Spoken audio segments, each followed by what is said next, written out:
Bádé Alágbo Part 2. Ẹ káàbọ̀ padà sí Ọmọ Yorùbá TV níbi tí a ti máa ṣe àgbéyẹ̀wò sinimá tí a pè àkọlé rẹ̀ ní Bádé Alágbo.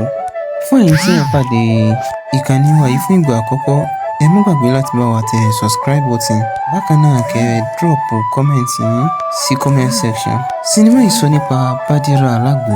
Bádírà jẹ́ ọmọ alágbo tí kò ń fi ọjà rẹ̀ ṣeré, ó máa ń fi gbogbo ara ta ọjà. Níbi tí ó ti ń polówó àgbo yìí ní ọjọ́ kan ni Madam Caro ti fídíò rẹ̀ tí ó sì gbé sí orí ẹ̀rọ ayélujára. Fídíò kékeré tí ó ṣe yìí ni ó fà á tí Bádírà fi di ìlúmọ̀ọ́ká alágbo. Lẹ́yìn eléyìí ni Madam Caro yìí padà wá tí ó sì wá mú Bádírà kúrò nínú gọ́tà tí ó ń gbé, ó raṣọ sí lọ́rùn.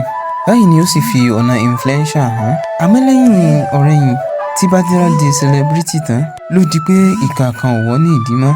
Kò sí ẹni tí ó jẹ́ nǹkan kan ní ojú rẹ̀. Ó ṣe débi pé ọ̀rẹ́kùnrin rẹ̀ tí ó dúró tì nígbà tí kò ní nǹkan kan, ó jẹ́ kó yé eléyìí pé òun àti ẹ̀ ò sí ní level mọ́, pé òun ò sì ní tí òun fẹ́ ṣe bá ṣe.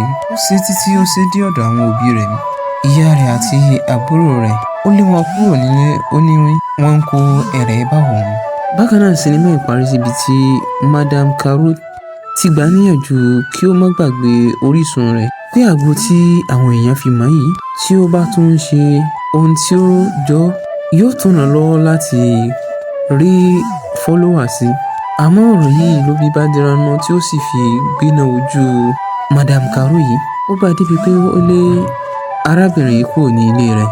Ibí ni apá kìíní sinimá ìparí sí.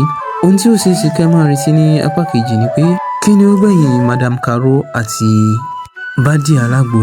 Kí ni ó sì gbẹ̀yìn Bádé gangan fúnra rẹ̀? Jẹ́ gbogbo bó ṣe ń ṣe yìí kò ní padà lẹ́yìn bí? Bákan náà Akin tó jẹ́ ọ̀rẹ́kùnrin Bádírà tí Bádírà sọ ọ̀rọ̀ sí tí ó sì jáde láìsọ nǹkan kan. Kí ni ó padà ṣe fún Bádírà? Gbogbo eléyìí ni a máa retí ní apá kejì sinimá yìí. Bákan náà a máa retí apá kejì sinimá yìí ní ọ̀sẹ̀ tí ó ń bọ̀. Ó dìgbà kan náà.